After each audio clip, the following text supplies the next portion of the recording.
Hola, mis queridos hermanos y hermanas, bienvenidos a una nueva semana. Tengo mejor semblante, tengo mejor carita ya, estoy mejor de salud. Esta semana tenemos un estudio chéverísimo. Hay especialmente una sección que es bien larga, entonces les aviso para que en su estudio durante la semana puedan programarse, de pronto leerlo en varias partes, porque hay otras secciones en cambio que van a ser muy pequeñas. Entonces, para que organicen su estudio, la sección 42, estamos estudiando esta semana del 41 al 44 y la sección 42 es particularmente larga. Así que para que programen su estudio, vamos a hablar de cosas súper lindas. El contexto está la semana pasada y la anterior. Estamos hablando de la congregación de los santos en Ohio y cómo el Señor establece su iglesia entre ellos. No olviden que estamos dividiendo los videos, ahora que estoy sano otra vez. Estamos dividiendo los videos en dos partes, entonces no se olviden ver este video hasta el final para recibir toda la instrucción, pero también no se pierdan la segunda parte que sale después en la semana. Varía, lunes, martes, miércoles, pero sale después. Ahora, no dejen de ver la segunda parte porque les voy a comentar también de qué me enfermé y qué fue lo que pasó. Así que estén atentos a eso. La pregunta durante esta semana es por dos lados. Una, ¿cómo yo sigo al Señor y escucho su voz para recibir sus bendiciones? Y dos, ¿cómo yo cuido de mí mismo, de mi familia y también del necesitado? El necesitado tal vez puede estar en mi casa, pero el pobre y el necesitado también puede estar afuera. Vamos a conversar en estas secciones ampliamente de estos temas. Yo soy Daniel Ampudialazo, este es el estudio de Ven Sígueme. Bienvenidos. Muy bien, vamos a las escrituras y empecemos por el capítulo 41. Hay bastantes cosas aquí, pero los vamos a dividir más o menos en tres partes y un poco de contexto. La semana pasada estuvimos conversando sobre la congregación y estuvimos hablando del mandato del Señor hacia ellos de congregarse. Ahora, una vez ellos ya con este llamado de juntarse todos en el mismo lugar, que como dijimos es diferente la forma en la que se nos manda a congregar hoy. Para ellos el mandato era congregarse en Ohio. Para ellos en esa época específica. Ahora, estando ya congregados o con el llamamiento activo de congregarse y de estar en un solo lugar todos los santos, se presentaban nuevos desafíos. La iglesia empezaba a necesitar funcionar como tal, como una organización. Y los santos no solamente se estaban organizando de tal forma que eran una congregación religiosa, sino también casi que una organización civil, porque ellos constituían la mayor parte de la ciudadanía del lugar donde se estaban asentando. Entonces, muchas de las cosas que el Señor revela en estas secciones que vamos a estudiar esta semana están relacionadas con las necesidades que ellos tenían en ese momento de funcionar como un grupo de personas. Me recuerda mucho cómo el Señor organizó también a Israel cuando los sacó de Egipto.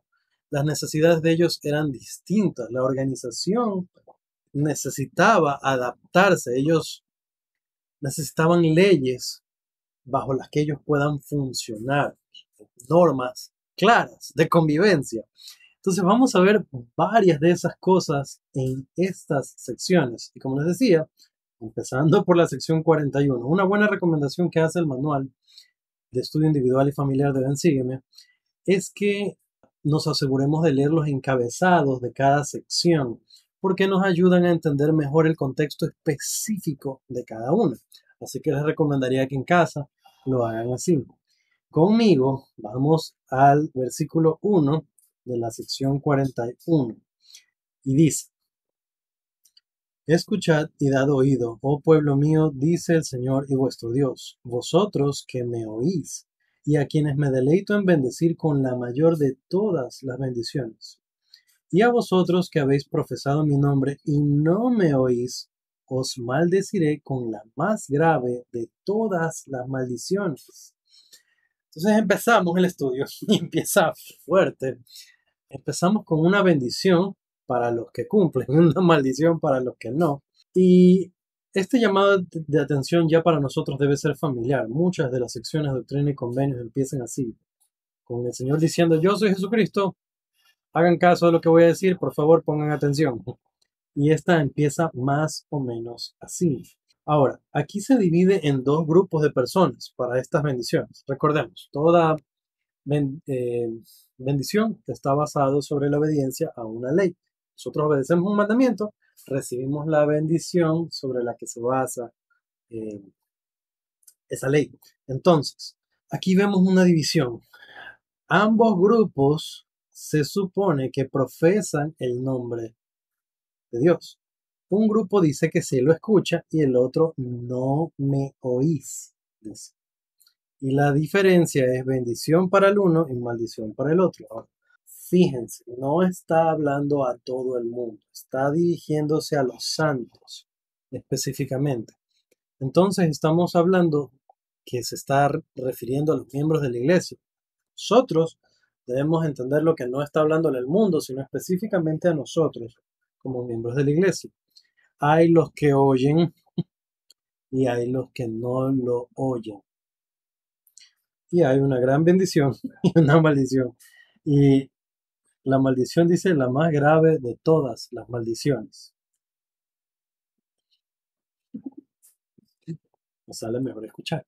Pasemos al versículo 3. Dice: y pues por vuestra oración de fe recibiréis mi ley, para que sepáis cómo gobernar mi iglesia y poner todas las cosas en orden delante de mí. Aquí se está dando ya un estatuto de cómo se deben llevar las cosas en la iglesia. Y que para nosotros recibir la ley, para que el profeta pueda hablar, primero nosotros debemos poner todas las cosas en orden delante de él. No hay barrio y no hay estaca que funcione si las cosas no se hacen con el debido orden. Y esto es algo que nos queremos bien entender. A veces pensamos que podemos recibir una revelación y hacer las cosas diferentes a como manda la iglesia. No es así. No, así no funciona la iglesia de Jesucristo. Nosotros no podemos clamar que recibimos revelación si esa revelación va en contra de lo previamente revelado por la iglesia. Por ejemplo, una persona en un barrio no puede recibir una revelación, un líder, presidente de Quórum de Elders, presidente de Sociedad de Socorro, de que va a hacer una actividad donde esa persona ha sentido de que debe prender fuego dentro de la capilla, que van a poner unas antorchas bien bonitas y se va a sentir fuerte el espíritu. El manual de instrucciones generales dice que no prendemos fuego dentro de la capilla. Entonces, así sabemos que eso, de acuerdo a este versículo, no es revelación. Solo podemos recibir revelación cuando las cosas se hacen en orden en la iglesia.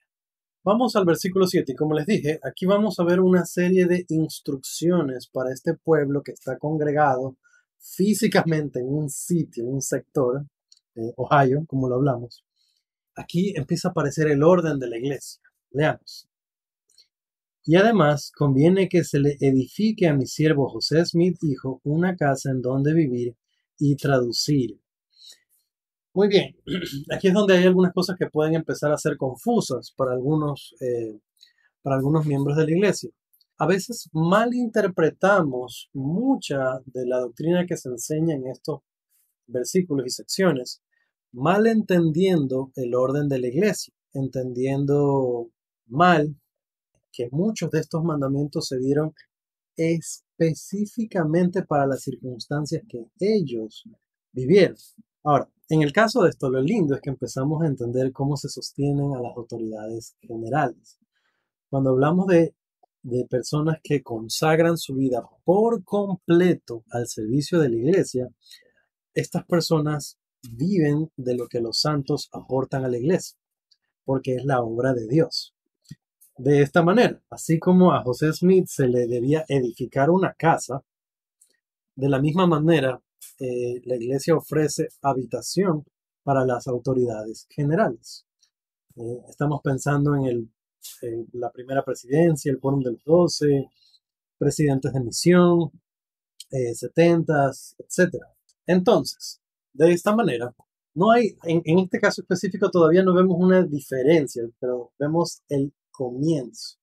Aquí el Señor dice, ok, mis autoridades generales van a necesitar dónde vivir y su trabajo va a ser por completo la iglesia. Así que los santos deben proveer para sus necesidades, que no es lo mismo que un obispo en la actualidad, que un presidente del Quórum de Élderes. Nosotros no tenemos un clero pagado y por sabia, por sabiduría de nuestro Señor, por sabios motivos. Sin embargo, las autoridades generales, sí. Ahora, alguien podría pensar, los mormones son súper ricos, entonces es un negociado y esos líderes de la iglesia viven a costa de estas personas. Y aquí es donde nos viene bien tener experiencia para poder conversar. Mi presidente de misión nos contó que él visitó en una ocasión a una autoridad y él nos dijo que conoció las casas donde vivían los miembros del Quórum de los 12 y de la primera presidencia. Y son lugares, de acuerdo a su descripción, muy sencillos, muy sencillos. No hay gran ostento ahí, no hay grandes lujos, muy sencillo, lo que necesitan para sus necesidades. Y muchas de estas autoridades generales son personas que han tenido un éxito muy grande en la vida, que son pudientes, son personas que han estado acostumbrados a otro tipo de vida. Sin embargo, ellos se ajustan con humildad y sencillez a lo que les ofrece la iglesia, en un sentido netamente laboral, sin haciendo por completamente a un lado las cosas espirituales. A cualquiera de estas autoridades les convendría más desempeñarse en un trabajo que ser una autoridad general, hablando solamente de dinero. Ellos no son millonarios a costa de nosotros. Más bien se vuelven humildes al vivir una vida sencilla, de mucho trabajo, de mucha entrega, de completamente dedicarse en nuestro beneficio y a cambio recibir no de las cosas del mundo, sino de las promesas de Dios. Muy bien, avancemos. Versículo 9 dice, y además he llamado a mi siervo Edward Patridge, y doy el mandamiento de que sea nombrado por la voz de la iglesia y que sea ordenado obispo de la iglesia, y que deje su comercio para dedicar todo su tiempo al servicio de la iglesia. Una vez más. Aquí vemos el llamado del Señor a un obispo. A este hermano se lo llama a dedicarse por completo a la iglesia y la iglesia lo va a sustentar. Seguramente hubiera sido un hombre más pudiente si se hubiera dedicado a su negocio. ¿Ok? No es que le iban a convertir en millonario a costa de la iglesia. Pero aquí empezamos entonces a ver la organización de las autoridades generales de la iglesia. Ok, avancemos. Y vamos a pasar a la siguiente sección. Vamos a la sección 42 y los temas se mantienen. Seguimos hablando de organizar a este pueblo. Vamos al versículo 6 y veamos lo que dice. Y saldréis por el poder de mi espíritu, de dos en dos, predicando mi evangelio en mi nombre, alzando vuestras voces como si fuera con el son de trompeta, declarando mi palabra cual ángeles de Dios. Ni bien empieza la iglesia, ya con este grupo generoso de gente que estaban llegando, viniendo de todos lados, empieza también la predicación del evangelio. Aquí vemos cómo están relacionadas y son inseparablemente unidas las misiones de la iglesia. Alguien pensaría, no, bueno, primero necesitamos organizarnos bien, estar bien establecidos, bien estructurados y entonces podemos enviar, porque no podemos ahorita perder hermanos, poseedores del sacerdocio buenos que podrían ser líderes aquí y que se vayan lejos. No, en la sabiduría de Dios fueron enviados misioneros desde esa época, en las situaciones en las que se encontraban, que llegaban familias de, ay, acabamos de llegar de viaje, vinimos porque creímos y ahora vamos a estar con ustedes. Chévere, el padre de familia con el padre de familia ya se van, se van por la misión. Y las familias en un sitio nuevo a salir adelante como puedan. Eso me hace pensar en que la situación siempre va a ser, entre comillas, inoportuna para que un joven salga a la misión. Siempre va a haber una situación, una abuelita que necesita, una mamá sola, una enamorada bien guapa, una carrera que estudiar, un trabajo que remunera bien. Siempre va a haber alguna, entre comillas, razón para no ir a la misión. Sin embargo, la sabiduría de Dios, que es superior, ¿está digno? ¿Tiene la edad adecuada? No, para nosotros, para nuestra vida, no tiene hijos, no está casado, vaya a la misión. Y es en su sabiduría divina. Para ellos, aún casados y con hijos, vaya a la misión. Para nosotros es más fácil. De hecho, para nosotros es muchísimo más fácil. Continuemos. Versículos 10 y 11. Y además os digo que mi siervo Edward Partridge ocupará el oficio al cual lo he nombrado, y sucederá que si transgrediere, se nombrará a otro en su lugar. Así sea. Amén.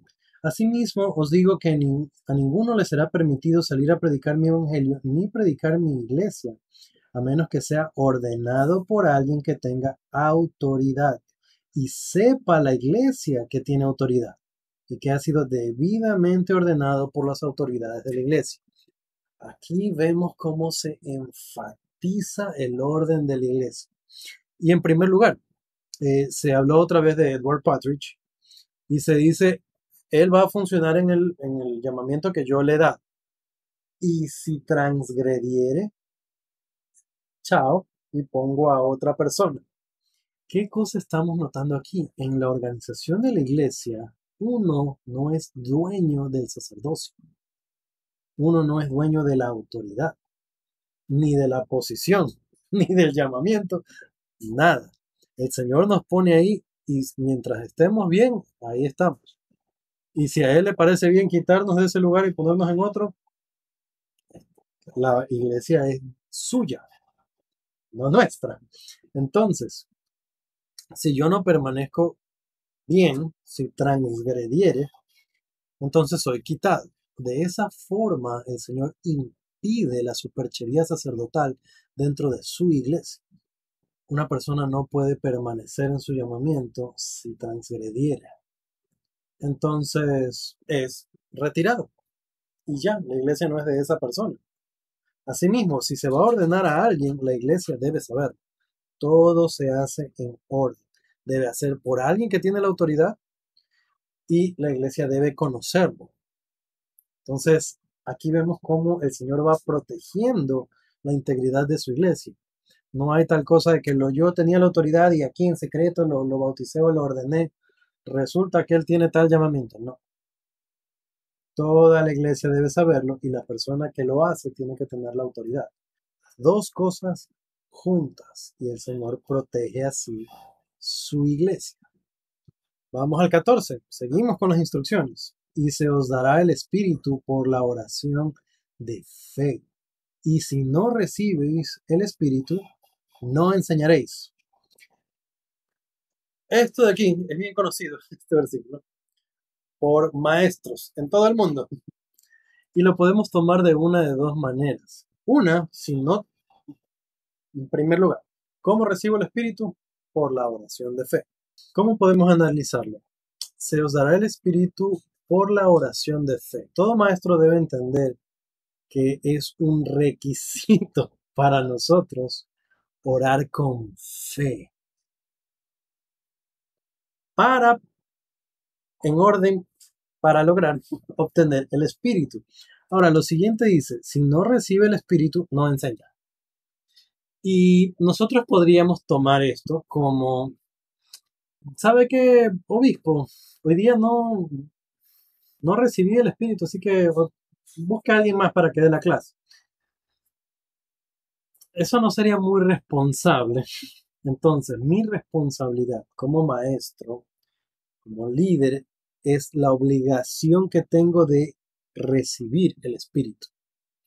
Porque si no lo recibo, no voy a poder enseñar. Y no puedo no enseñar. En otras palabras, tengo que recibir el Espíritu. ¿Cómo lo hago?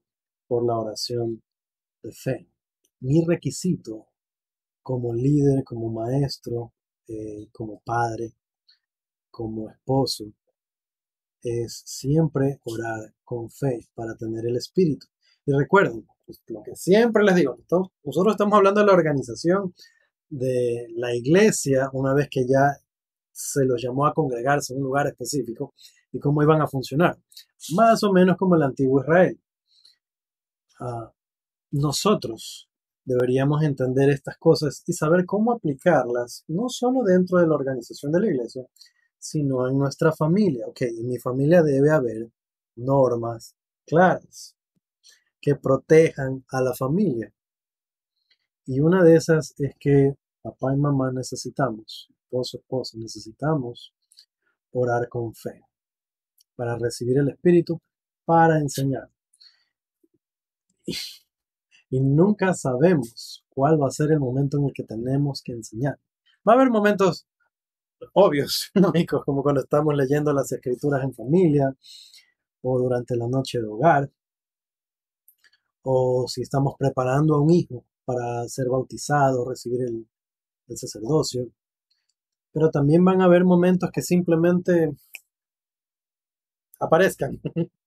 Así que nuestra responsabilidad es estar listos para enseñar en todo momento. Por la oración de fe recibiremos el Espíritu. Hemos hablado de la organización de la iglesia desde una perspectiva del orden de la iglesia y de cómo se prepara, cómo deben funcionar, cómo van a vivir las autoridades generales, qué se espera de nosotros, cómo se recibe la revelación, se nos han prometido bendiciones, etc. En adelante, de los versículos 18 hasta el 28, el Señor habla tanto de mandamientos, vamos a reconocer varios de los 10 mandamientos aquí, y de cómo se van a administrar ellos como pueblo, como ciudad, como congregación, cómo se van a administrar ellos. Y hay partes que son espirituales y hay partes que corresponden a la ley civil. Ahora, me encantaría leer todo. No puedo leer todo, voy a leer una que otra cosa, pero ya les dije, pongan mucha atención cuando lo lean en encontrar la distinción. Versículo 18 dice, por ejemplo, ahora bien, he aquí, hablo a la iglesia. No matarás, y el que matare no tendrá perdón ni en el mundo, ni en este mundo, ni en el venidero. Empieza por uno de los mandamientos más fuertes, no matarás. Más adelante habla también de robar, de mentir y vamos a ver también esta otra parte en la que también me gustaría hacer énfasis, versículos 22 y 23. Amarás a tu esposa con todo tu corazón y te allegarás a ella y a ninguna otra. 23. Y el que mirare a una mujer para codiciarla, negará la fe. Y no tendrá el espíritu, y si no se arrepiente, será expulsado. Estamos hablando del gobierno de la iglesia aquí. Con otras palabras, asuntos espirituales. Y me gusta esta aclaración sobre la ley de castidad. Aquí empieza hablando de dos mandamientos fuertes. No matarás y amarás a tu esposa con todo tu corazón. Me gusta cómo se expresa, porque no va directo a la prohibición, no cometerás adulterio, eso viene en el versículo 24, pero el prefacio para eso, el mandamiento es, amarás a tu esposa con todo tu corazón. A veces nosotros percibimos los mandamientos solamente desde una perspectiva prohibitiva. Eso no se me permite hacer. Aquí vemos una forma distinta. Para entender mejor al Señor tenemos que ver más allá de simplemente la prohibición, no cometerás adulterio. ¿Qué viene mucho antes de no cometer adulterio? Amarás a tu esposa con todo tu corazón y te allegarás a ella y a ninguna otra. Y para mí eso tiene varias cosas de las que podemos hablar. Si estamos hablando de que la premisa, lo que viene primero, o como podríamos decir Juan y luego Jesucristo, el bautismo, luego la confirmación, lo primero es amar a nuestra esposa.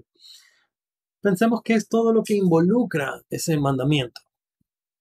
¿Qué hay ahí? O en otras palabras, cómo yo amo a mi esposa. Y en muchas ocasiones se ha citado, aún dentro de la iglesia. A mí me gusta mucho el libro de los 5 lenguajes del amor. Y si no saben qué es, lo pueden googlear fácilmente. Y lo pueden conseguir fácilmente también. Y este libro menciona 5 formas en las que nosotros podemos expresar amor y habla de cómo las personas entienden de una manera primaria amor, más que de las otras, tal vez una secundaria por ahí. En esa manera, en ese sentido, yo podría estar comunicándole amor a mi esposa de una manera que ella no lo percibe o no lo entiende, entonces igual no se siente amada. La parte clave en esto es que yo identifique y entienda cuáles son sus necesidades para poder amarla y que ella, por sobre todo, se sienta amada. Y viceversa. También, hablando de las hermanas, ustedes también tienen que entender que de pronto la forma en la que ustedes le están diciendo te amo a su esposo no es la forma en la que él lo entiende, lo percibe. Entonces hay que encontrar la forma adecuada para poder cumplir con las escrituras. Amarás a tu esposa y a tu esposo. Con todo tu corazón te allegarás a ella y a ninguna otra. Te allegarás a ella se puede interpretar de muchísimas maneras, un sentido puro bíblico, pero de muchas maneras también. Tomarla de la mano, caminar juntos, tener conversaciones, ser demostrativo en casa, en público.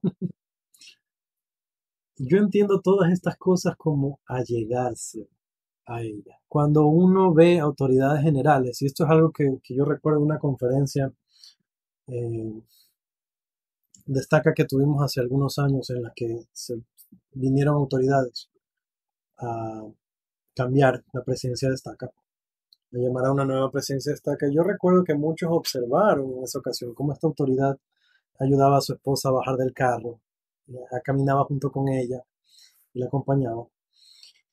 Y son detalles que comunican allegarse a ella. Ahora, la última parte dice, y a ninguna otra. Estas atenciones especiales que nosotros tenemos o que deberíamos tener con nuestra esposa, no las deberíamos tener con otras. Te llegarás a ella y a ninguna otra. Entonces, ninguna otra va a tener los privilegios que deberían ser exclusivos de nuestra esposa. Como andar de la mano, como escribirnos mucho por chat, como ser nuestra mejor amiga. Nuestra esposa debería ser nuestra mejor amiga. No debería haber una mejor amiga. Ella es mi mejor amiga y ella es mi esposa. Deberían ser la misma persona. No debería haber otra afuera. ¿Okay? Te llegarás a ella y a ninguna otra. Nosotros no deberíamos tener atenciones especiales con otras mujeres. No deberíamos. Y lo mismo para las hermanas. No debería haber ningún otro a quien se allegue. Y esto me hace pensar incluso en nuestra atención. A veces podemos pensar en cómo me encanta esta actriz de Hollywood. Uy, qué emoción, qué linda que es, qué guapa, qué chévere. Y lo mismo con las hermanas. A veces nosotros demostramos mucha efusión por una persona en lugar de nuestra propia pareja, nuestro esposo, nuestra esposa. Te allegarás a ella y a ninguna otra. Nuestra atención, nuestra efusividad, nuestra emoción, nuestro amor debería ser para nuestra esposa y debería ser exclusivo. Y no debería interferir nadie allí. Ahora, he hablado bastante de esto porque lo he sentido. También podríamos hablar muchísimo de no matarás, pero creo que es un pecado menos persistente, que hay menos en la iglesia que el adulterio. Lamentablemente, por más convenios que hemos hecho, por más que hayamos ido a un templo, es con demasiada frecuencia que vemos adulterio, no solo en la sociedad que existe y es prevalente, sino aún dentro de la iglesia. Podemos evitarlo.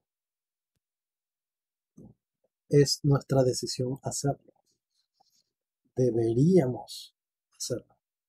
Es un mandamiento de Dios, uno de los más importantes. Entonces, no matarás, no cometerás adulterio.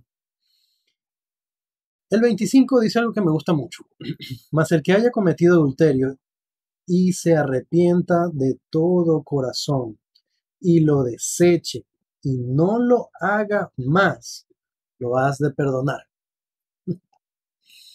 Entonces, aun si ya nos hemos equivocado, hay salida. Pero ojo con todo lo que se dice aquí.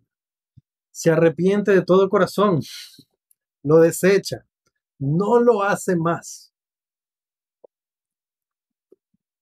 Entonces lo has de perdonar. 26. Mas si lo hiciere otra vez, no será perdonado, sino que será expulsado. El orden de la iglesia. Ahora, más adelante se dicen que el que peque y no se arrepiente será expulsado. Este es el orden de la iglesia, no solamente para este mandamiento, sino para muchos otros. Ahora, obviamente hablamos de dos de los más graves, pero como les dije, aquí se mencionan algunos de ellos. Y se menciona también acerca del cuidado de los pobres y que debemos dar para el cuidado de los pobres. Vamos a ver en la siguiente sección algunas cosas más de eso y voy a enfocarme más en los versículos de la otra sección, pero desde aquí lo empezamos a ver.